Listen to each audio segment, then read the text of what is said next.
ونستعينه ونصلي على رسوله الكريم. أما بعد فقال الله تبارك وتعالى في كلامه القديم وخطاب العظيم. أعوذ بالله من الشيطان الرجيم. بسم الله الرحمن الرحيم. إن الله وملائكته يصلون على النبي يا أيها الذين آمنوا صلوا عليه وسلموا تسليما. صلى الله تعالى على حبيبه محمد وآله وأصحابه وأتباعه وبارك وسلم. بزرگان ملت اور برادران اسلام، حضرت غوث اعظم شیخ سید عبدالقادر جیلانی رحمۃ اللہ تعالی علیہ کی مشہور زمانہ کتاب الفتح الربانی کا درس الحمدللہ کچھ عرصے سے جاری ہوا ہے. آپ کی پہلی مجلس میں جو آپ نے وعظ فرمایا ہے، ابھی وہ پہلی مجلس کا وعظ بھی ختم نہیں ہوا ہے، وہی سلسلہ چلا آ رہا ہے. اور آپ نے یہ سنا گزشتہ مہینے کی آخری پیر کو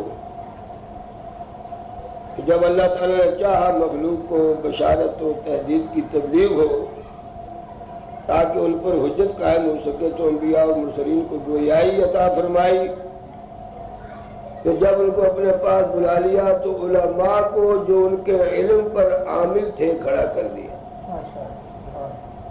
بس ان کی طرف سے نیابتاً وہ باتیں پہنچانے کو جو مخلوق کے لیے مفید ہیں ان کو گویائی بخشی. اس سلسلے میں قال النبی صلی اللہ علیہ وسلم العلماء ورثۃ الانبیاء، یہ آخری جملہ تھا گزشتہ مہینے کی آخری پیر کہ علماء انبیاء کی جگہ کھڑے رہے، ان کی نیابت میں نائب بن کر وہ احکام جو انبیاء پہنچاتے رہے ان کے دنیا سے تشریف لے جانے کے بعد یہی کام علماء کے سپرد ہوا. اور قیامت تک چونکہ رسول اللہ صلی اللہ علیہ وسلم آخری پیغمبر اور آخری نبی بن کر تشریف لائے ہیں، اس لیے قیامت تک اب آپ کی امت کے علماء ہی ان احکامات کو جن کی تبلیغ سرور کائنات صلی اللہ علیہ وسلم 23 برس تک فرماتے رہے ہیں، وقتاً فوقتاً وہی احکام اللہ کے بندوں تک اب علماء حق پہنچاتے رہیں گے. اور علماء حق ہی کو اللہ تعالیٰ کے رسول نے یہ مقام عطا فرمایا کہ العلماء ورثۃ الانبیاء، علماء امت جو ہیں یہی انبیاء کا مال میراث ہے، یہ ورثہ ہے انبیاء کا. اب آگے غوث پاک فرماتے ہیں یا قوم اشکروا للہ عز وجل علی نعمہ، اے لوگوں اللہ تعالیٰ کی نعمتوں پر خدا کا شکر ادا کرو. وَانظُرُوهَا مِنْهُ، اور ان تمام نعمتوں کو اس کی طرف سے ہی سمجھو.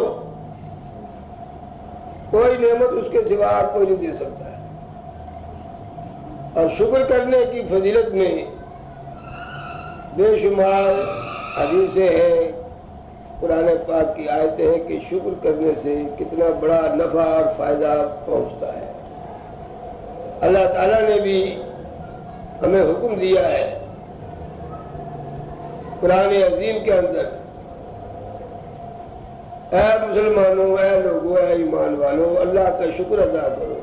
بَلَئِن شَكَرْتُمْ لَأَزِيدَنَّكُمْ، تم شکر کرو گے خدا کی نعمتوں پر تو تم پر خدا کی نعمتوں میں اضافہ ہوگا، نعمتیں اور بڑھیں گی، نعمتوں میں اضافہ ہوگا. اور اگر تم نے کفران نعمت کیا، خدا کی نعمتوں پر شکر نہ کیا، تو یاد رکھو ان عذابی لشدید، اللہ فرماتا ہے میرا عذاب بڑا سخت ہے۔ غوث پاک متوجہ فرما رہے ہیں قوم کو، اشکروا للہ، اشکر اللہ، شکر کرو اللہ تعالیٰ کا جو بڑا غالب ہے، علی نعمہ ہی، اس کی نعمتوں پر۔ یہ نعمہ ہی جو جمع ہے نعمت، وانظروها منہ، خاص بات یہ ہے کہ ہر نعمت کو سمجھو اسی کی طرف سے آ رہی ہے، وہی دے رہا ہے۔ فإنہ قال، اس لیے کہ خود اللہ تعالیٰ نے فرمایا ہے، وما بکم من نعمت فمن اللہ، تمہارے پاس جو بھی نعمت ہے یہ اللہ ہی کی طرف سے تمہیں ملی ہے، کوئی دینے والا نہیں ہے سوائے خدا کے۔ اب غوث پاک فرماتے ہیں جب ساری نعمتیں تمہارا معبود ہی دے رہا ہے جسے تمہیں پیدا کیا ہے، این الشکر منکم یا متقلبین فی نعمہ، اے اس کی نعمتوں میں عیش کرنے والوں، اس کی نعمتوں میں کروٹیں لینے والوں، این الشکر منکم، کہاں ہے تمہاری شکر گزاری کا جذبہ؟ کیوں شکر نہیں کرتے اللہ تعالیٰ کا جس نے تمہیں نعمتیں عطا فرمائی؟ اس کی نعمتیں میں تم دن رات گھومتے ہو، پھرتے ہو، کھاتے ہو، پیتے ہو، سوتے ہو، پہنتے ہو، تمہاری ضرورتیں پوری کر رہا ہے وہی مالک مطلق۔ جب تم اس کی نعمتوں میں کروٹیں بدل رہے ہو، کروٹیں لے رہے ہو، یعنی عیش کر رہے ہو، تو این شکر ہو، تمہارا شکر کدھر چلا گیا؟ کیا ہو گیا تم خدا کا شکر ادا کیوں نہیں کرتے؟ حضرت شیخ سعدی رحمۃ اللہ علیہ نے شکر کے بارے میں ایک بات ارشاد فرمائی ہے، ہمارے لیے تو یہ بات بہت مشکل ہے، یقیناً میرا خیال ہے شیخ سعدی رحمۃ اللہ علیہ ضرور ایسا کرتے ہوں گے، کیونکہ ایسے سچے اور پاک لوگ کبھی کوئی ایسی بات نہیں کہتے جس پر ان کا اپنا عمل نہ ہو، کیونکہ انہیں معلوم ہے کہ اللہ تعالیٰ نے فرمایا ہے لما تقولون ما لا تفعلون، ایسی بات کیوں کہتے ہو جس پر تم عمل نہیں کرتے ہو؟ کبر مقتا عند اللہ ان تقولوا ما لا تفعلون، خدا کو ناراض کرنے کے لیے بس اتنی سی بات کافی ہے کہ تم کسی کو اچھی بات کہو اور خود اس پر عمل نہ کرو۔ اب شکر کے بارے میں حضرت شیخ سعدی رحمۃ اللہ علیہ سلسلہ صرف سور میں کے عظیم بزرگ فرماتے ہیں، ہر نفس ہے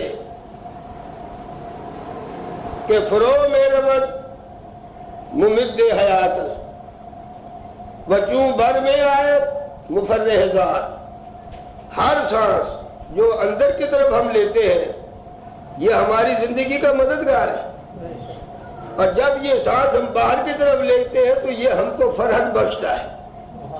اگر باہر ہی رہ جائے تو بس ختم، اندر ہی رہ جائے تو ختم۔ فرمایا اندر جاتا ہے تو زندگی کا مددگار ثابت ہوتا ہے، باہر نکلتا ہے تو ہمیں فرحت اور سرور عطا کرتا ہے۔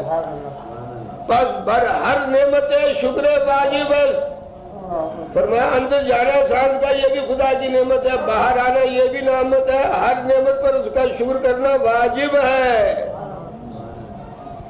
اب جو واجب چیز ہے اسے اللہ کے بندے کہاں چھوڑتے ہیں؟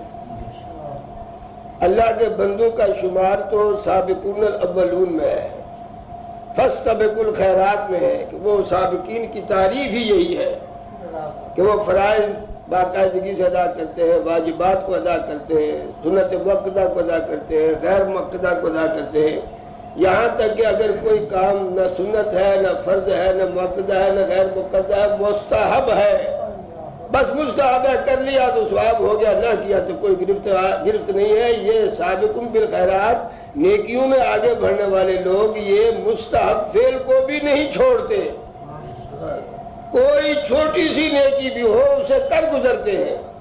تو اتنی سی بڑی بات جب شیخ سعدی فرماتے ہیں کہ پس بر ہر نعمت شکر واجب ہے، ہر نعمت پر خدا کا شکر واجب ہے، تو یقیناً وہ ایسا کرتے ہوں گے۔ یا من یرا نعمہ من غیرہ، ہائے افسوس اے انسان، کیا ہو گیا تجھے؟ اے انسان تو اللہ کی نعمتوں کو غیروں کی طرف سے سمجھتا ہے۔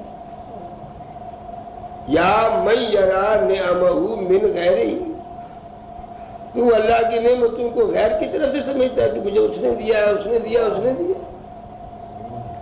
تارتن ترون نعمہ من غیرہ، تیری بات، تیری حقیقت تو یہ ہے کہ کبھی تو اللہ کی نعمتوں کو سمجھتا ہے کہ غیر کی طرف سے تجھے ملی ہے، حالانکہ غیر نے تجھے کیا دینا جو خود خدا کا محتاج ہے۔ یہ اللہ تعالیٰ وَتَارَةً تَسْتَقِلُّونَهَا، اور کبھی ایسا بھی ہوتا ہے کہ تو ان نعمتوں کا اپنے آپ کو حقدار سمجھتا ہے، مستحق سمجھتا ہے کہ یہ نعمتیں تجھے ملنی چاہیے، حالانکہ تو مستحق نہیں ہے۔ یاد رکھیے اللہ تعالیٰ کا ہر انعام جو بھی وہ عطا فرماتا ہے یہ استحقاق انسان کا نہیں ہے، یہ اس کا حق نہیں ہے کہ ضرور اس کو دیا جائے، یہ اس کی عطا ہے، اس کی عنایت ہے، اس کی مہربانی ہے، استحقاق ہمارا کوئی نہیں ہے۔ فرماتے ہیں وَتَارَةً تَسْتَقِلُّونَهَا، کبھی کبھی تو اس بات اللہ کی نعمتوں کا اپنے آپ کو حقدار سمجھنے لگتا ہے۔ وَتَنْتَظِرُونَ إِلَىٰ مَا لَيْسَ عِندَكُمْ، اور جو نعمتیں تیرے پاس نہیں ہیں تو اللہ کی طرف سے ان نعمتوں کا انتظار کرتا ہے، یہ خیال کر کے کہ تو ان نعمتوں کا مستحق ہے۔ اللہ وَتَارَةً تَسْتَعِينُ بِهَا عَلَىٰ مَعَاصِيهِ، ارے کبھی ایسا بھی ہوتا ہے کہ اس کی نعمتیں تو گناہ کے کاموں میں صرف کر دیتا ہے، اس کی نعمتیں اس کی نافرمانی میں تو لگا دیتا ہے۔ وہ نعمتیں تجھے اس نے اس لیے نہیں دی تھی کہ تم ان سے غلط کام کر، اب یہ نعمتیں کیا بے شمار نعمتیں۔ قرآن عظیم میں سورۃ التکاثر کی آخری آیت میں اللہ تبارک و تعالیٰ فرماتے ہیں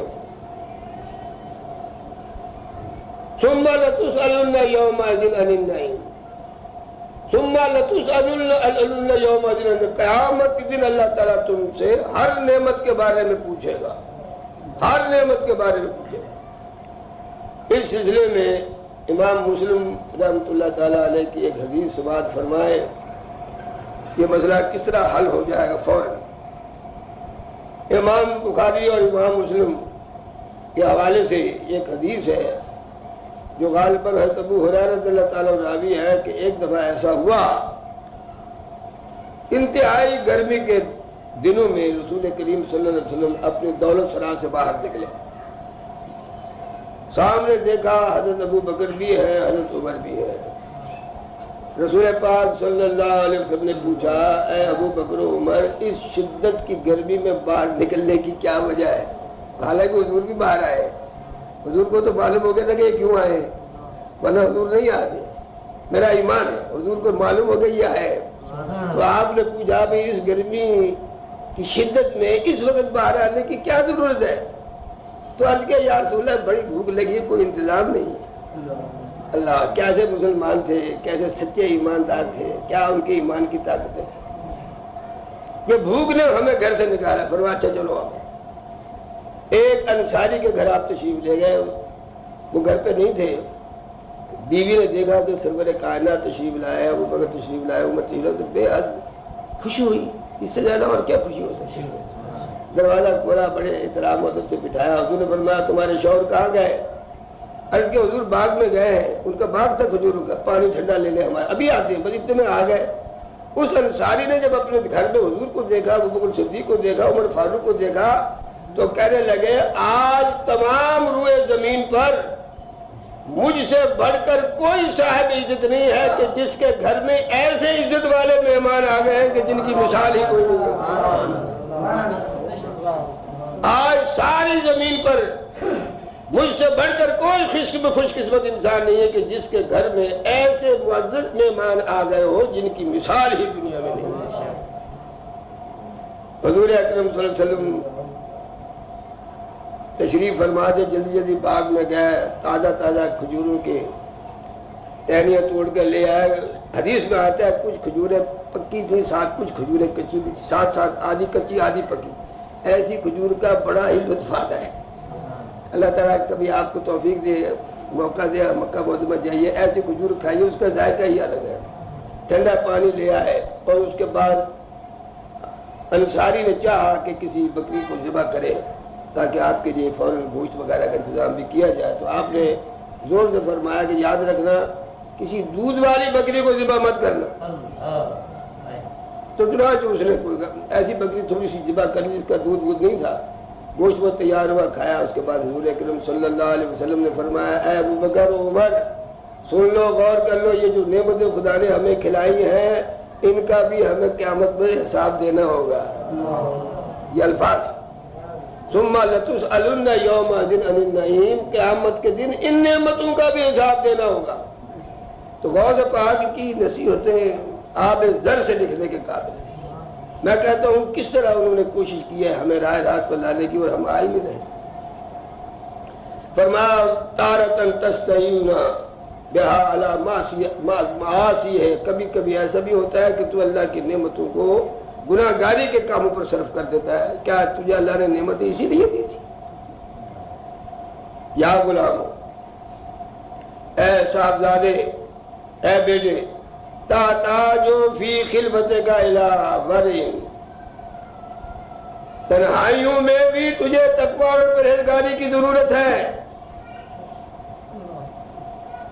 یہاں کوئی بھی نہیں دیکھ رہا ہے۔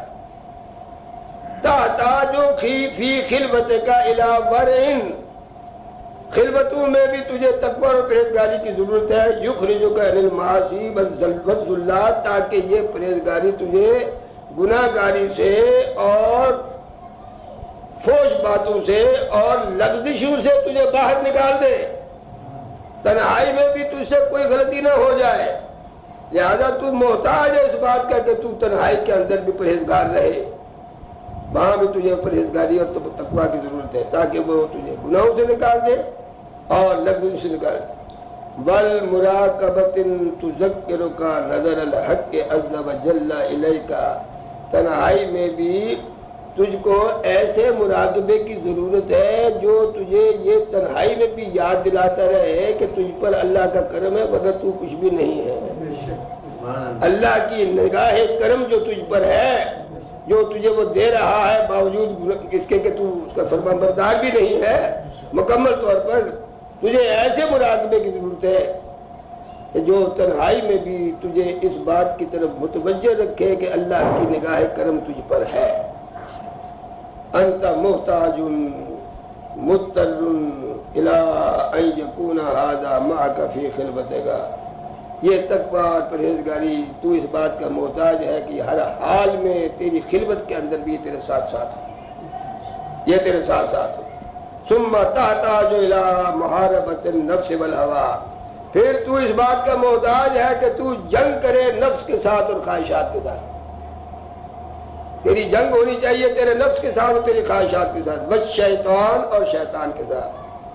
خراب و معظم الناس مع الزلات، عام لوگوں کی تباہی اور بربادی کا سبب ان کی لغزشیں ہیں۔ کیا عام لوگوں کی تباہی اور بربادی اور ان کی خرابی کی اصل وجہ جو ہے ان کی اپنی لغزشیں، اور یہ صحیح ہے، قرآن میں جو تعلیم آئی ہے وہ یہی ہے۔ بما کسبت ایدی الناس ظہر الفساد فی البر والبحر بما کسبت ایدی الناس، یہ زمینوں میں آسمانوں میں فضاؤں میں جو تباہی بربادی ہے تو اللہ فرماتا تمہارے اپنے ہی اعمال کا نتیجہ ہے، ہم تو ظالم نہیں ہیں، ہم تو بڑے رحمان و رحیم ہیں، تم اپنی جانوں پر خود ہی ظلم کرتے ہو۔ غوث پاک بھی یہ فرماتے ہیں کہ عام لوگوں کی بربادی کا سبب ان کی اپنی لغزشیں ہیں۔ وخراب الزہاد مع الشہوات، اور جو زاہد بنے پھرتے ہیں نا ظاہری طور پر بڑے زاہد ہیں، فرمایا ان کی تباہی اور بربادی کی وجہ ان کی نفس کی خواہشات ہے۔ وخراب الابدال مع الفکر والخواطر فی خلوات، اور ابدال یہ اولیاء کی قسموں میں سے ایک قسم ہے۔ فرمایا ابدال کی خرابی جو ہے وہ خلوتوں میں ان کے اپنی اعمال کی نتیجے کی وجہ سے ہے، اور خواطر خطرات جو نفس کے نکلتے ہیں، اور مال فکرے اور جو غلط قسم کی توہمات انسان آج کے اندر پیدا ہو جاتے ہیں، شیطانی وساوس، اگر ان کو وہ دور نہیں کر رہا ہے تو ابدال پر بھی یہ عذاب جو آ رہا ہے یہ اس کے اپنے ہی اعمال کی وجہ سے آ رہا ہے۔ وخراب الصدیقین لحظات، اور صدیقین کی خرابی جو ہے وہ ادھر ادھر توجہ کرنے سے ہے، کوئی چھوڑا نہیں ہے۔ وخراب الصدیقین اللحظات، صدیقین جن کو کہا جاتا ہے اگر ان پر کوئی آفت آ گئی، کوئی خرابی آ گئی تو وہ انہوں نے اللہ کو چھوڑ کر ادھر ادھر کوئی توجہ کی جس کی وجہ سے ایسا ہو گیا ہے۔ توبہ شغلہم حفظ قلوبہم، ان ابدال کی اور صدیقین کی ان کا شغل کیا ہے؟ حفظ قلوبہم، اپنے دلوں کی حفاظت کرنا۔ شغلہم حفظ قلوبہم، ان کا شغل، ان کا کام جو ہے وہ یہ ہے کہ دلوں کی حفاظت کرے۔ لأنہم نیام علی باب الملک، اس لیے کہ یہ وہ لوگ ہیں جو بادشاہ کے دروازے پر سو رہے ہیں، یعنی اللہ تعالیٰ۔ لأنہم نیام، نوم سے ہے سونے والے، کیونکہ یہ علی باب الملک، یہ تو بادشاہ کے دروازے پر سو رہے ہیں، ان کو تو بہت ہی زیادہ تقرب کی بنیاد پر ان کا انتہائی تکبر اور پرہیزگاری اور صداقت ہونی چاہیے، اور ان کو سوائے خدا کے کسی طرف توجہ بھی نہیں ہونی چاہیے۔ فرمایا ہم قیام فی مقام الدعوات، اس لیے کہ یہ لوگ جو ہیں یہ دعوت کے مقام پر کھڑے ہوئے۔ دعوت کا مقام، دعوت سے مراد کھانا پینا نہیں ہے بلکہ اللہ کی طرف بلانا ہے، رسول کی طرف بلانا ہے۔ حضور اکرم صلی اللہ علیہ وسلم کے اسماء گرامی میں ایک نام آپ کا داعی بھی تو ہے، اور اللہ کی طرف بلانے ہی کو دعوت الی الحق کہتے ہیں۔ اللہ کی طرف بلانا، دعوت مانے بلانا۔ ہم قیام فی مقام الدعوات، یہ صدیقین، یہ شہداء، یہ صالحین، یہ اولیاء کرام، یہ ابدال، یہ علماء حق جو ہے یہ تو اللہ کے بندوں کو خدا کی طرف دعوت دینے والے ہیں، اور کیونکہ حضور کا نام بھی داعی ہے۔ قرآن شریف میں سورہ احزاب کے اندر آتا ہے یا ایھا النبی انا ارسلناک شاہدا ومبشرا ونذیرا وداعیا الی اللہ باذنہ وسراجا منیرا، ہم نے آپ کو بنا کر بھیجا ہے داعی تاکہ آپ لوگوں کو اللہ کی طرف بلائیں۔ فرمایا یہ صدیقین وغیرہ قیام فی مقام الدعوات، یہ جو دعوت و ارشاد کے مقام پر کھڑے ہیں ان کو تو خود بہت زیادہ محتاط رہنا پڑے گا تاکہ لوگ ان کی معمولی سی بھی گرفت نہ کر سکیں۔ یدعون الخلق الی معرفت الحق، ان کا کام ہے مخلوق کو اللہ تعالیٰ کی معرفت کی طرف دعوت دینا۔ لا یزالون یدعون قلوبا، ہمیشہ ان کا کام ہے یہ پکارتے ہیں دلوں کو، مطلب ہے دلوں کی اصلاح کرتے ہیں، دلوں کی خرابیاں دور کرتے ہیں۔ حدیث میں بھی آتا ہے رسول کریم صلی اللہ علیہ وسلم نے تبلیغ کا جو آغاز کیا تھا مکہ شریف میں، جب آپ کو حکم ہوا تو آپ نے آغاز کہاں سے کیا؟ ایسے مقام سے کیا ہے کہ جہاں کسی مقنن کی رسائی نہیں ہے، جہاں کسی مسئلے کی رسائی نہیں۔ یہ جتنے بھی قانون دان ہیں، قانون بنانے والے ہیں، اور یہ جتنے بھی اصلاح کرنے والے لوگ ہیں، یہ اصلاح کرنے والا مسئلے اور قانون بنانے والا مقنن اس وقت میدان میں آتا ہے جب برائی ہو چکتی ہے۔ برائی ہو چکنے کے بعد قانون حرکت میں آتا ہے۔ برائی کو پیدا نہ ہونے دینا یہ ایسا کوئی قانون نہیں ہے، وہ قانون رسول اللہ نے کیا ہے، وہ حضور کے پاس ہے۔ تو ایسا آپ نے ابتدا فرمائی، فرمایا الا فی الجسد مضغۃ، لوگوں یاد رکھو ہر انسان کے جسم کے اندر ایک گوشت کا لوتھڑا ہے۔ اذا صلحت صلح الجسد کلہ، جب یہ ٹھیک ہوتا ہے پورا جسم ٹھیک ہوتا ہے۔ وَإِذَا فَسَدَتْ فَسَدَ الْجَسَدُ كُلُّهُ، جب اس میں کوئی خرابی آ جاتی ہے پورا جسم خراب ہو جاتا ہے۔ الا وَهِيَ الْقَلْبُ، فرمایا خبردار یاد رکھنا وہ تمہارا دل ہے۔ یہ دل برائیوں کا سرچشمہ بھی بن جاتا ہے، یہی دل نیکیوں کا سرچشمہ بنتا ہے۔ تو حضور اکرم صلی اللہ علیہ وسلم نے اس سوراخ پر جا کے ہاتھ رکھ دیا جہاں سے برائیاں پھوٹتی تھیں، اور اس کی ایسی اصلاح کی کہ وہیں سے اب نیکیوں نکلنے لگی اور نیکیاں پھوٹنے لگی۔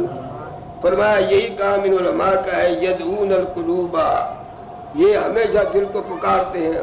کیسے پکارتے ہیں کہ یقولون یا ایتھا القلوب، اے دلو، یا ایتھا الارواح، اے روحو، یا انسو، اے انسانوں، یا جنوں اور جنوں، یا مرید الملکی، اور اے بادشاہ کے طلبگاروں، ہلمو الی باب الملک، چلو چلو بادشاہ کے دروازے کی طرف چلو۔ بادشاہ سے مراد یہاں خدا ہے. ہلمو الی باب الملک، چلو چلو بادشاہ کے دروازے کی طرف چلو. اس او الیہا، چلنا درکنار، بھاگو بھاگو بادشاہ کے دروازے کی طرف بھاگو. قرآن عظیم میں آتا ہے سورہ جمعہ کے اندر اذا نودی للصلاۃ الجمعۃ فاسعوا الی ذکر اللہ، وہ یہی ہے اس او فس او. جب قرآن جمعے کی اذان سنو تو بھاگو اللہ تعالیٰ کے گھروں کی طرف، اس کے گھر کی طرف. فرمایا چلنا نہیں، اس او الیہ، بھاگو بھاگو. کس طرح بھاگو؟ بے اقدام قلوبکم، اپنے دلوں کے قدموں سے چلو. بے اقدام تقواکم، اپنے تقوا کے قدموں سے چلو. وتوحیدکم، اور جس توحید پر تم ایمان لائے ہو اسی توحید کے قدموں سے چلو. ومعرفتکم، اور اپنی معرفت کے قدموں سے چلو. وورائکم السامی، اور بلند و بالا تقوی اور پرہیزگاری کے قدموں سے چلو. والزہد فی الدنیا والآخرۃ وفیما سوی المولا. فرمایا اس بے اعتنائی سے جو تمہیں دنیا سے ہو گئی ہے اور آخرت سے ہو گئی اور صرف مولا کی طرف توجہ ہے، بس اس بے اعتنائی کے قدموں سے اپنے مولا کی طرف بھاگو. ھذا شغل القوم، فرمایا یہی اس قوم کا شغل ہے. ھذا شغل القوم ہمہم اصلاح الخلق، ان کی تمام کوششیں مخلوق کی اصلاح میں صرف ہوتی ہیں. ہم جو ہے نا ہمت کی جمع ہے. ہمہم اصلاح الخلق، ان کی ساری قوتیں جو ہے وہ اس مخلوق کی اصلاح کی طرف ہوتی ہیں. ہممہم تہم السماء والارض من العرش الى الثرى، فرمایا ان کی ہمتیں عرش سے لے کر تحت الثرى سے لے کر عرش تک، اور اس کے علاوہ آسمانوں اور زمینوں کو اپنے گھیرے میں لیے ہوئے ہیں. سبحان اللہ. یا غلامو، اے بیٹے، دا انک النفس والہوا، ارے اپنے نفس اور اپنی خواہش کو اپنے سے دور کر دے، چھوڑ دے. دا من چھوڑ دے، دا انک النفس والہوا، اپنی ذات سے خواہشات کو دور کر دے. ان اردن تحت اقدام ہؤلاء القوم، اور یہ جن قوم کی طرف میں تمہیں دعوت دے رہا ہوں اللہ والوں کی طرف، ان کے پیروں کے نیچے زمین بن جا. اللہ، ان اردن تحت اقدام ہؤلاء القوم، ان اللہ والوں جن کا کام ہی مخلوق کی اصلاح 24 گھنٹے جو آپ سنتے آ رہے پیچھے، فرمایا ان کے قدموں کی زمین بن جا. اور تم کن ترابن بین ایدیہم، اور ان کے سامنے خاک ہو جا. علامہ اقبال نے لکھا ہے نا، کیمیا پیدا کند مشتے گلے،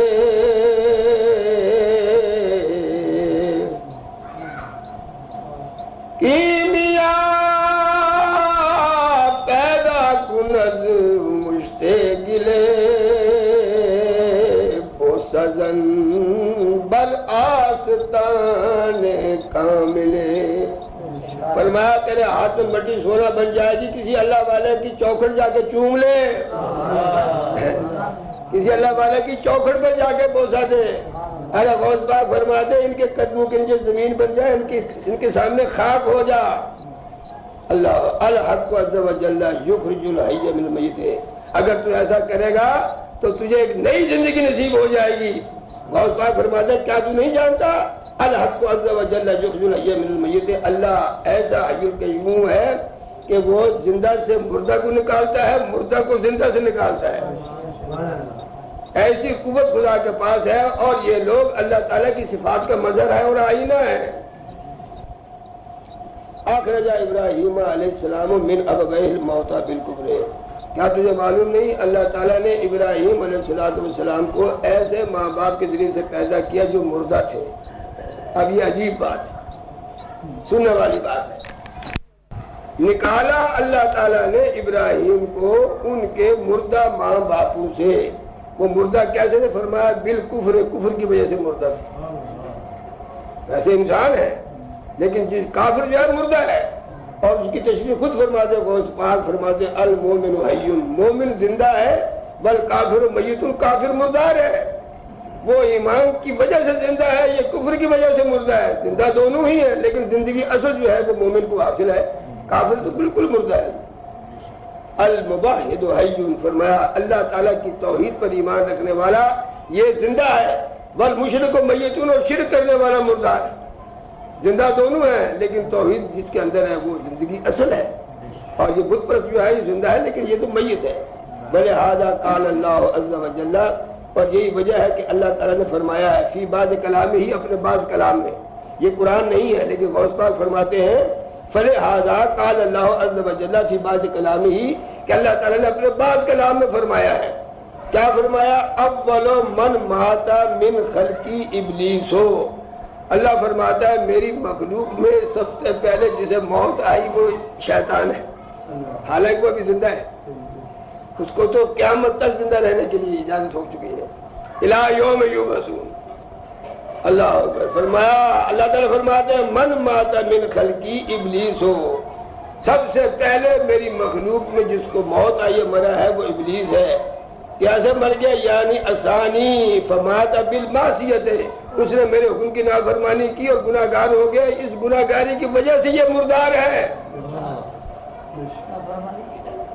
اب ہر نافرمان، ہر خدا کا باغی، رسول کا باغی، اس مواعظ حسنہ کی روشنی میں ہم تو مردار ہیں، ہماری کوئی حیثیت نہیں.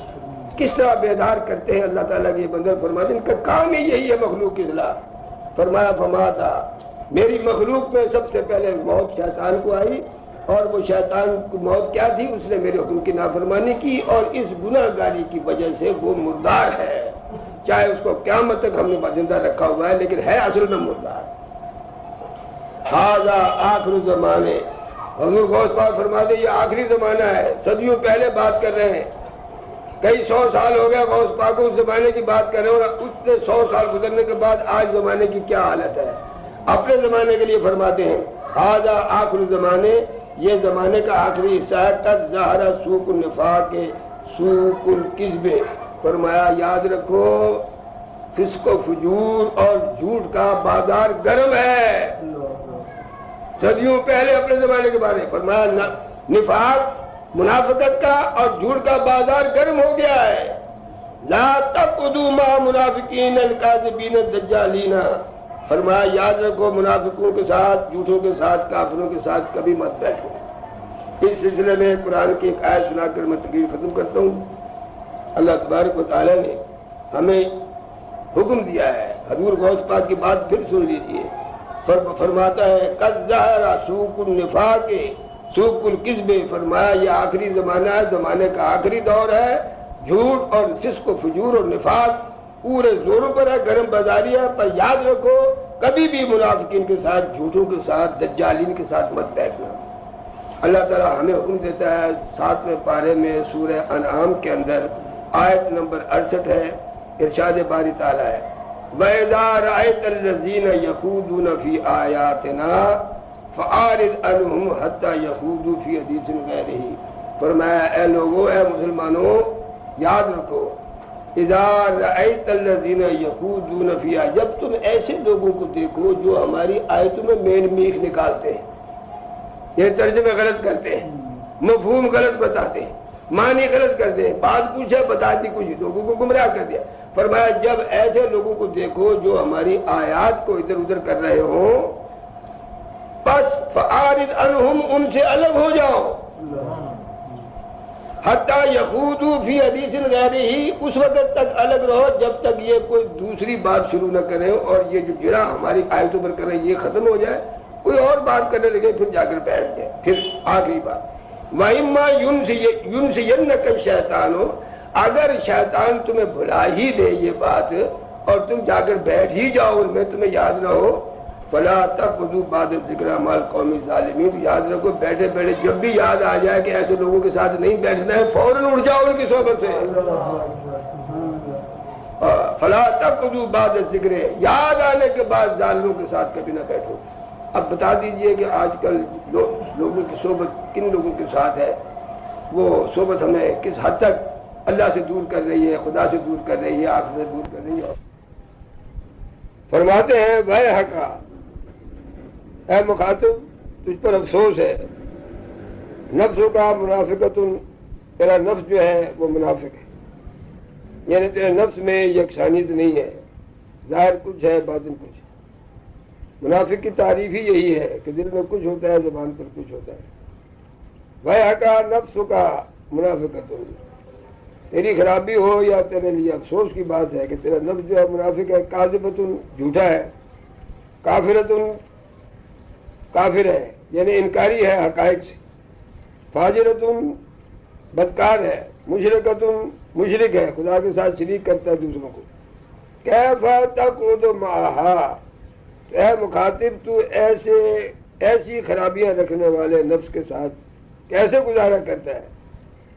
خالفہ، ایسے نفس کی مخالفت کر، ولا توافقها، کبھی اس کی موافقت مت کر، اس کا ساتھ مت دے، قیدها، اس کو قید کر دے، ولا تطلقها، اس کو آزاد مت چھوڑ، اسجنها، اس کو قید کے اندر ڈال دے، وَأَجْرِ عَلَيْهَا حَقَّهَا الَّذِي لَا بُدَّ لَهَا مِنْهُ، البتہ اس کا حق ادا کر جو لا بد لہا، اس کے لیے ضروری ہے۔ اکماہا بالمجاہدات، اکماہا بالمجاہدات، مختلف قسم کے مجاہدات کی مار، اس کے اوپر مار، یعنی اس کو دبا، اس کو کوٹ، مجاہدات کے ذریعے سے۔ وَأَمَّا الْهَوَىٰ فَارْكَبْهُ، اور یہ جو خواہشات ہیں ان پر سوار ہو جا، یعنی ان پر غالب آ جا، خواہشات نفس کی پیروی مت کر۔ وَلَا تُخَلِّهِ يَرْكَبْكَ، اگر تو نے خواہشات کو آزاد چھوڑ دیا تو یہ خواہشات تجھ پر سوار ہو جائیں گی، خواہشات پر تو سوار ہو، خواہشات کو اپنے اوپر سوار نہ ہونے دے۔ اسی لیے رسول کریم صلی اللہ علیہ وسلم کی ایک حدیث میں ارشاد فرمایا کہ اللہ تبارک و تعالیٰ نے فرشتوں کو پیدا کیا، ان کو عقل دی، ان کو نفس نہیں دیا۔ اس نفس نہ ہونے کی وجہ سے انہیں دنیا کی کسی چیز کی ضرورت نہیں ہے، نہ شادی کی، نہ بیاہ کی، نہ نکاح کی، نہ کھانے کی، نہ پینے کی، نہ سونے کی۔ ان کا ایک ہی کام ہے،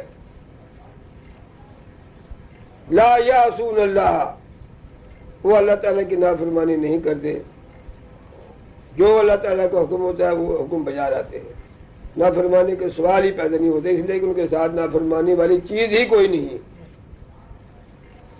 اور فرمایا جانوروں کو اللہ تعالیٰ نے نفس دیا ہے، عقل نہیں دی ہے۔ یہی وجہ ہے کہ جانور جہاں جی چاہتا ہے منہ مار دیتے ہیں، نالی میں، گندگی میں، کوڑے میں، کرکٹ میں، انہیں کوئی تمیز نہیں ہے کہ یہ چیز اچھی ہے یا بری ہے، ہر وقت ان کا کھانے کی طرف ان کا شغل رہتا ہے، خواہشات نفس کی وہ پیروی کرتے ہیں، ان کے پاس عقل نہیں ہے۔ اور فرمایا اللہ تعالیٰ نے انسان کو عقل بھی دی، شعور بھی دیا، نفس بھی دیا۔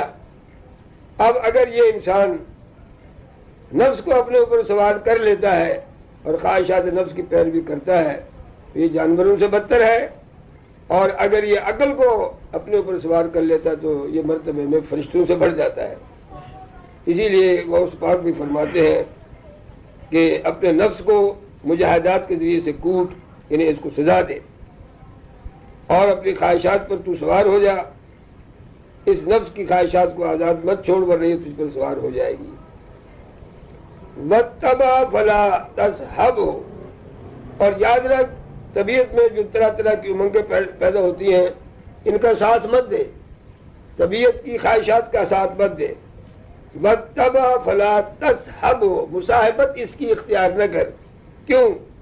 فَإِنَّهُ طِفْلٌ صَغِيرٌ، یہ طبیعت جو ہے یہ چھوٹے بچے کی طرح ہے، لا عقل لہ، اس کو کوئی عقل نہیں ہے۔ کیف تتعلم من طفل صغیر، ارے یہ تو بتا اس معصوم چھوٹے بچے سے جس کو عقل نہیں ہے، اس کی باتیں کیسے مانتا ہے تو؟ اس کی باتیں کیسے مانتا ہے؟ اللہ اکبر۔ وتقبل منہ، اور قبول کرتا ہے جو یہ طبیعت کے اندر امنگیں پیدا ہوتی ہیں ان کے مطابق۔ فرمایا اس کے بعد آج شیطان کا مسئلہ، والشیطان فہو عدوک، اور یاد رکھ شیطان تو تیرا دشمن ہے، وہ عدو ابیک آدم علیہ السلام، اور یہ شیطان تیرے باپ آدم علیہ السلام کا بھی دشمن ہے۔ کیف تسکن الیہ، تو اس شیطان کے ساتھ کیسے مانوس ہوتا ہے، تو اس شیطان کے ساتھ کیسے انسیت پکڑتا ہے، بتقبل منہ، کیسے اس کی بات مانتا ہے، حالانکہ وہ بینک و بینہ دم و عداوۃ قدیمۃ، تیرے اور شیطان کے درمیان تو خون ہے اور پرانی دشمنی ہے، عداوۃ قدیمۃ، پرانی دشمنی ہے۔ فرمایا لا تامن منہ، اس کے شر سے اپنے آپ کو امن میں مت سمجھ، لا تامن منہ، اور اس سے نڈر نہ ہو جا، فإنہ قاتل ابیک و امک، یہ تیرے باپ آدم اور تیری ماں حوا کا قاتل ہے۔ فإذا تمکن منک، جب یہ تجھ پر قابو پا لے گا، قتل کا، تجھے بھی قتل کر دے گا، تجھے بھی بے راہ کر دے گا، تجھے بھی خدا رسول کا باغی بنا دے گا، کما قتلہما، جس طرح اس نے تیرے ماں باپ کو قتل کیا۔ اجعل تقوی سلاحک، یاد رکھ تقوی کو اپنا ہتھیار بنا، اجعل تقوی سلاحک، سلاح کے معنی ہے ہتھیار، اور اسی سے وہ لفظ اسلحہ بھی ہے جس کے معنی ہے ہتھیار۔ اجعل التقوی سلاحک، تقوی جو خدا کا خوف ہے اس کو اپنا ہتھیار بنا، اس لیے کہ تقوی ہی انسان کو ہر برائی سے بچانے کا سبب ہے۔ فرمایا تقوی کو اپنا ہتھیار بنا، والتوحید، اللہ کی توحید کو اپنا ہتھیار بنا، والمراقبۃ لہ، اور اللہ تبارک و تعالیٰ کا مراقبہ، یعنی اس کی طرف توجہ جو ہے اس کو اپنا ہتھیار بنا، والورع فی الخلوات والصدق، اور تنہائیوں میں پرہیزگاری کو، اور والاستعانۃ باللہ عز وجل جندک، اور اللہ تعالیٰ کی طرف سے امداد کو اپنا ہتھیار بنا، اور یہ تمام چیزیں جندک کا تیرا لشکر ہے، یہ تمام چیزیں تیرا لشکر ہے۔ فہذا السلاح، پس یہی تیرا اسلحہ ہے، فہذا الجند، اور یہی تیرا لشکر ہے، تیری فوج ہے۔ ہم الذین یہزمونہ ویہدمونہ، یہی لشکری جو ہے یہ شیطان کو، نفس کو شکست دیں گے اور ان کو نامراد بنا دیں گے۔ وہ یکسرون جیشہ، اور یہی جس کو تو اپنا اسلحہ بنائے گا، یہ تیرا اسلحہ جو ہے یہ شیطانی لشکر کو بھی نیست و نابود کر دے گا۔ کیف تہزمہ والحق معک، کیف لا تہزمہ والحق معک، ارے تو کیسے نفس اور شیطان کو شکست نہیں دے سکتا جبکہ حق تیرے ساتھ ہے؟ سبحان اللہ، کیف لا تہزمہ والحق معک، تو نفس اور شیطان کو کیسے شکست نہیں دے سکتا جبکہ تیرے پاس تقویٰ کا لشکر ہے، توحید کا لشکر ہے، مراقبے کا لشکر ہے، خلوتوں میں پرہیزگاری کا لشکر ہے، سچائی کا لشکر ہے، خدا کی مدد کا لشکر ہے، اور یہ سارا تیرا لشکر تیرے اسلحہ ہے۔ کیسے ہو سکتا ہے کہ تو ان کے مقابلے میں ناکامیاب ہو جائے، اور کیسے ہو سکتا ہے کہ تو ان اسلحہ کی موجودگی میں ان کو شکست نہ دے؟ وَيُكْسِرُونَ جَيْشَكَ، یہ دشمن کے لشکر کو کسر توڑ دیں گے اور تو کامیاب ہو جائے گا۔ یا غلام اقرن بین الدنیا والآخرہ، اے صاحبزادے دنیا اور آخرت کو ملا، دنیا اور آخرت کو ملا، وَاجْعَلْهُمَا فِي مَوْضِعٍ وَاحِدٍ، اور دنیا کو اور آخرت کو ایک ہی جگہ پر رکھ دے۔ درس جو ہوا یہاں تک ہوا ہے۔ یا غلام اقرن بین الدنیا والآخرت، حضور غوث پاک فرماتے ہیں اپنے درس میں کہ اے صاحبزادے دنیا اور آخرت کو ملا دے، دنیا اور آخرت کو ملا، وَاجْعَلْهُمَا فِي مَوْضِعٍ وَاحِدٍ، اور اس دنیا اور آخرت کو ایک ہی جگہ پر رکھ۔ اس سلسلے میں تھوڑی سی وضاحت ضروری ہے تاکہ ہم سمجھ سکیں کہ یہ ایک ہی جگہ پر رکھ اور دنیا اور آخرت کو ملا، اس کا مقصد کیا ہے۔ تو اس کے چند مقاصد ہیں۔ دنیا اور آخرت کو ایک ہی جگہ پر رکھ یا دنیا اور آخرت کو آپس میں ملا دے۔ اب جو حضور غوث پاک کے مطلب کا مقصد ہے ان جملوں کا، وہ تو میں کیا بیان کر سکتا ہوں، وہاں تک میری رسائی نہیں ہے، لیکن جو اللہ تعالیٰ کی مہربانی سے سمجھ میں آ رہا ہے وہ چند باتیں اس میں بتاتا ہوں کہ دنیا اور آخرت کو ایک جگہ پر رکھنے کا کیا مقصد ہے۔ اس کے کئی مقصد ہیں۔ ایک مقصد تو یہ ہے کہ جس طرح تجھے اپنی زندگی میں دنیا کی ضرورت ہے اور تو دنیاوی ضروریات کو پورا کرنے کے لیے جدوجہد کرتا ہے، کوشش کرتا ہے، اسی طرح آخرت کے لیے بھی کچھ کوشش کر۔ دنیا اور آخرت کو ایک جگہ رکھ کا مقصد یہ ہے کہ دنیا ہی کے پیچھے مت پھر، آخرت کی بھی کچھ فکر کر۔ جس طرح تو دنیا کے لیے مارا پھر رہا ہے صبح سے لے کر شام تک اور شام سے لے کر صبح تک، ضروریات زندگی، دنیاوی زندگی، اخروی زندگی کے لیے بھی تو کچھ کر۔ لہذا دنیا اور آخرت کو ساتھ ساتھ ملا کے رکھ۔ دوسرا مطلب یہ بھی ہے کہ اللہ تعالیٰ نے بھی ہمیں حکم دیا ہے، ربنا آتنا فی الدنیا حسنۃ وفی الآخرۃ حسنۃ وقنا عذاب النار۔ دنیا کی بھلائیاں بھی مانگو اور آخرت کی بھلائیاں بھی مانگو۔ یہ نہیں کہ دنیا ہی کی بھلائیاں مانگتے رہو اور آخرت سے بالکل بے خبر ہو جاؤ۔ یہ بھی ہے دنیا اور آخرت کو ایک جگہ پر رکھ۔ ایک مطلب یہ بھی ہو سکتا ہے کہ جب دو کام تیرے سامنے آ جائیں، ایک دنیا کا ہو اور ایک آخرت کا ہو، تو صرف دنیا ہی کے کام کی طرف توجہ مت دے، آخرت کے کام کو بھی مد نظر رکھ کہ یہاں کا کام یہاں کی زندگی کے لیے مفید ہے، وہاں کا کام وہاں کی زندگی کے لیے مفید ہے۔ یہ دنیا فانی ہے، وہ دنیا ہمیشہ باقی رہنے والی ہے۔ یہاں کے تمام ذرائع وسائل ختم ہو جائیں گے، یہاں جو بھی کچھ تم نے کمایا ہے، کھایا ہے، پیا ہے، حاصل کیا ہے، وہ سب کا سب یہی رہ جائے گا، اور ساتھ اگر کوئی جائے گا تمہارے تو کوئی اچھا عمل ہی ساتھ جائے گا جو تم نے آخرت کے لیے کیا ہوگا۔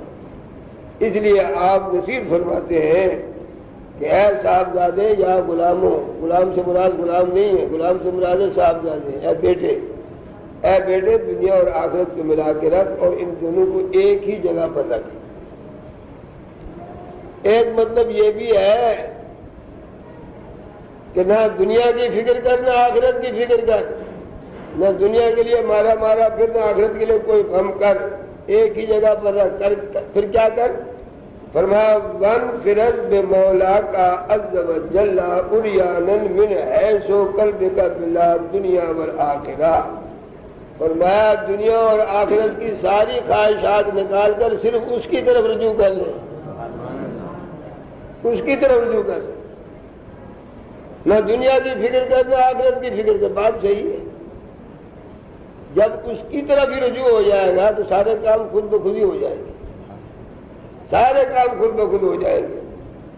وَانْفِرَدْ بِمَوْلَاكَ، واصل ہو جا مولا کے ساتھ، من حیث قلبک بلا دنیا والآخرہ، دنیا اور آخرت کی ہر خواہش کو دل سے نکال دے۔ لا تقبل علیہ الا مجردا بما سواہ، ہر خواہش کو دل میں سے نکال دے، صرف اس کی خواہش باقی رکھ اپنے اندر۔ من کان للہ کان اللہ لہ، جو اللہ کا ہو گیا خدا اس کا ہو جاتا ہے۔ یہ ہو نہیں سکتا کہ انسان اللہ کا ہو جائے اور اللہ تبارک و تعالیٰ اس کا خیال نہ کرے۔ ایک نوجوان اکثر حضور کی خدمت میں رہتا تھا، کوئی کام کاج نہیں کرتا تھا۔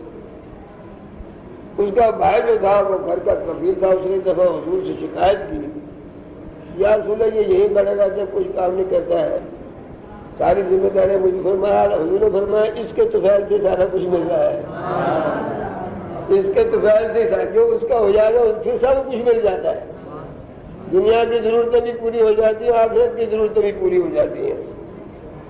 وَلَا تَتَقَيَّدْ بِالْخَلْقِ عَنِ الْخَالِقِ، فرماتے غوث پاک کے خالق سے کٹ کر مخلوق کی طرف نہ ہو جا. ذرا غور کرو، خالق سے کٹ کر مخلوق ہی کے ساتھ وابستہ نہ ہو. جس نے یہ ساری کائنات کو پیدا کیا ہے اس کے ساتھ تعلق کیوں نہیں قائم کرتا ہے؟ اس کی پیدا ہوئی مخلوق کے پیدا کی مخلوق کے ساتھ اتنی تجھے دلچسپی ہو جس نے سارے کچھ پیدا کیا اس کے ساتھ کوئی دلچسپی نہیں. وَلَا تَتَقَيَّدْ بِالْخَلْقِ عَنِ الْخَالِقِ، ارے خالق کو چھوڑ کر مخلوق کے ساتھ وابستہ نہ ہو. اِقْطَعْ هَذِهِ الْأَسْبَابِ، یہ سارے اسباب جو ہیں دنیا کے ان کو ختم کر دے، ان کو ختم کر دے. وَاخْلَعْ هَذِهِ الْأَرْبَابِ، اور خواہشات نفس کو جو تم نے خدا بنا رکھا ہے ان سارے جھوٹے خداؤں کو دفع کر، اس حقیقی خدا کے ساتھ اپنا تعلق قائم کر. یہ بات آپ نے کئی دفعہ سنی ہے کہ اللہ تعالیٰ نے فرمایا فَرَأَيْتَ مَنِ اتَّخَذَ إِلَٰهَهُ هَوَاهُ، اے محبوب کیا آپ نے اس شخص کو نہیں دیکھا جس نے خواہشات نفس کو معبود بنا رکھا ہے؟ جو نفس کہتا ہے وہ کرتا ہے. فرمایا ان معبودان باطل کو جو تیرے جھوٹے خدا ہیں ان کو بالکل ختم کر دے اور حقیقی معبود کے ساتھ اپنا تعلق قائم کر. فَإِذَا تَمَكَّنْتَ فَاسْأَلِ الدُّنْيَا لنفسك، جب یہ مقام تجھے حاصل ہو جائے، کیا مقام؟ ساری خواہشات سے نکال کر اس کی طرف توجہ کر. تمام خواہشات جو معبودان باطل ہے ان کو بھی ختم کر. دل کو اللہ کی اس مخلوق سے، اللہ کی دنیا سے بھی خالی کر دے اور بغیر کسی خواہش دنیا اور آخرت کے اللہ کی طرف متوجہ ہو جا. فَإِذَا تَمَكَّنَتْ، جب یہ مقام تجھے حاصل ہو جائے، جب تو ایسا کرنے پر قادر ہو جائے تو پھر کیا کر؟ فَاجْعَلِ الدُّنْيَا لِنَفْسِكَ، پھر دنیا کو اپنے نفس کے لیے بنا لے. پھر دنیا کو اپنے نفس کے لیے بنا لے، مطلب یہ کہ دنیا سے اپنے نفس کے لیے کچھ کر. وَالْآخِرَةَ لِقَلْبِكَ، آخرت کو اپنے دل کے لیے بنا. وَالْمَوْلَىٰ لِسِرِّكَ، اور اپنے اس پروردگار کو اپنے باطن کے لیے بنا لے. یا غلامو، اے صاحبزادے، لا تکن مع النفس ولا مع الہوى، ارے نفس کی خواہشات اور نفس کا ساتھ مت دے. ولا مع الدنیا ولا مع الآخرہ، نہ آخرت کے لیے جد و جہد کر نہ دنیا کے لیے جد و جہد کر. ولا تتابع سوى الحق عز وجل، سوائے اللہ تبارک و تعالیٰ کے کسی کا کہنا نہ مان، کسی کی طرف توجہ مت کر.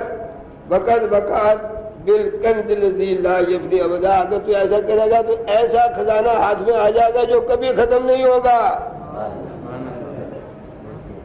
ان کو آیا ہے جبھی تو کہہ رہے ہیں. اللہ اللہ. بلا تتابع سوى الحق، حق کے سوا کسی کی اطاعت مت کر. حضور کی اطاعت بھی حق کی ہی اطاعت ہے. یاد رکھنا، اولیاء کرام کی اطاعت حقیقی اطاعت ہے. جو اللہ اس کے رسول کی بات کرتا ہے، اس کی بات پر عمل ہوتا ہے، وہ اللہ تعالیٰ ہی کی اطاعت کرتا ہے. حِینَئِذٍ تَجِیءُکَ الْہِدَایَةُ مِنَ الْحَقِّ، جب تجھے یہ مقام حاصل ہو جائے گا تو پھر اللہ کی طرف سے تیرے پاس ہدایت خود بخود آ جائے گی. بتائیے، التی لا ضلال بعدها، اس کی طرف سے ہدایت آنے کے بعد پھر کبھی گمراہی نہیں ہوگی. تب عن ذنوبک، اپنے گناہوں سے سچے دل سے توبہ کر. وحرب الانہا، وحرب الانہا، اور گناہوں سے بھاگ. کس کی طرف؟ الی مولا کا عز وجل، اپنے اس مولا کی طرف جو بڑے جلال والا ہے اور بڑے غلبے والا ہے.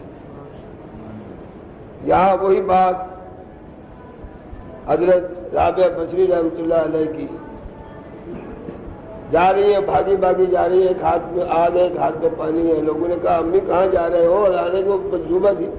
کہنے لگی آگ سے جنت کو آگ لگا دوں گی، اس پانی سے جہنم کو بجھا دوں گی. کہنے لگی ایسا کیوں کر رہی ہوں؟ کہنے لگی تاکہ لوگ جہنم کے خوف سے اور جنت کی خواہش میں عبادت کرنا چھوڑ دیں. عبادت کریں تو اسی کے لیے کریں، عبادت کریں تو اسی کے لیے کریں نا. جنت کے لیے کیا عبادت کریں؟ جنت کے خوف سے کیا عبادت کریں؟ اذا تبت فلتب، ظاہر کا بات ہے، اگر جب تو توبہ کرے تو پھر سچے دل سے توبہ کر. ظاہری توبہ بھی باطنی توبہ بھی. مطلب یہ دل سے توبہ کر، یہ نہیں کہ زبان سے توبہ کی اور دل میں وہ توبہ کا کوئی اثر نہیں ہے۔ سچی توبہ تو وہ ہے کہ انسان جس گناہ سے توبہ کیا اس نے اس گناہ کا تصور بھی دوبارہ نہ کرے۔ یا الذین آمنوا توبوا الی اللہ توبۃ نصوحا، اے وہ لوگ جو ایمان لائے ہو اللہ کے حضور میں سچے دل سے توبہ کرو، جو ظاہری بھی ہو باطنی بھی ہو۔ التوبۃ قلب دولۃ، ارے یہ توبہ کیا ہے؟ فرماتے ہیں دل کی کائنات کی کایا پلٹنے والی ہے، دل کی کائنات کی کایا پلٹ دیتی ہے۔ اخلاص یاب المعاصی بالتوبۃ خالصۃ، سچی توبہ کر کے گناہوں کا لباس اتار دیں۔ یہ الفاظ ہم کہاں سے لائے جو وہ بول رہے ہیں؟ اللہ اخلاص یاب المعاصی بالتوبۃ الخالصۃ، سچی توبہ کر کے گناہوں کا لباس اتار دیں۔ والحیاء من اللہ عز وجل حقیقت لا مجازن، خدا سے صحیح معنوں میں شرما، مجازی طور پر نہیں، حقیقت میں شرما، جو حق ہے شرمانے کا اپنے پروردگار سے۔ ھذا من اعمال القلوب، فرمایا یہ جو باتیں میں کر رہا ہوں غوث پاک فرماتے ہیں یہ دل کے عمل، دل کے کام ہیں، یاد رکھیے۔ ھذا من اعمال القلوب، یہ جو کچھ میں بتا رہا ہوں تمہیں یہ دل کے عمل ہیں، ان تمام اعمال کا تعلق دل سے ہے، مگر یہ کب ہوتا ہے؟ بعد طہارت الجوارح باعمال الشرع، یہ اس وقت ہوتا ہے جب شریعت پر عمل کر کے ظاہری اعضاء کو پاک کر لیا جائے۔ اس کا مطلب یہ ہے کہ شریعت اور طریقت دونوں ساتھ ساتھ ہیں۔ شریعت کے بغیر طریقت کی کوئی حیثیت نہیں ہے، شریعت کے بغیر طریقت کی کوئی، جو یہ پیر فقیر باز ایسے ہیں جو کہتے ہیں جی ہم تو جو ہر وقت نمازی کے اندر رہتے ہیں، ہم تو ہر وقت نمازی ہے، جو ظاہری نماز کی پڑھنے کی ہمیں ضرورت نہیں ہے۔ فرمایا شریعت کے اعمال پر عمل کرنے کے بعد انسان اس قابل ہوتا ہے کہ وہ دل کے ذریعے سے نیک عمل کرے جن کا تعلق انسان کے باطن سے ہو۔ القالب لہ عمل، فرمایا یاد رکھو اس ظاہری جسم کے بھی کام ہے، اس ظاہری جسم کے بھی کام ہے۔ القالب لہ عمل، یہ قالب ہے، القالب لہ عمل، اس ظاہری جسم کے بھی عمل ہے، کام ہے۔ بل قلب لہ عمل، اور دل جو ہے اس کے بھی کام ہے، دل کے بھی کام ہے، قالب کے بھی کام ہے۔ القلب اذا خرج فی الاسباب وتعلق بالخلائق رغب بعد التوکل والمعرفت باللہ عز وجل والعلم به وترک السبب وطلب المسبب۔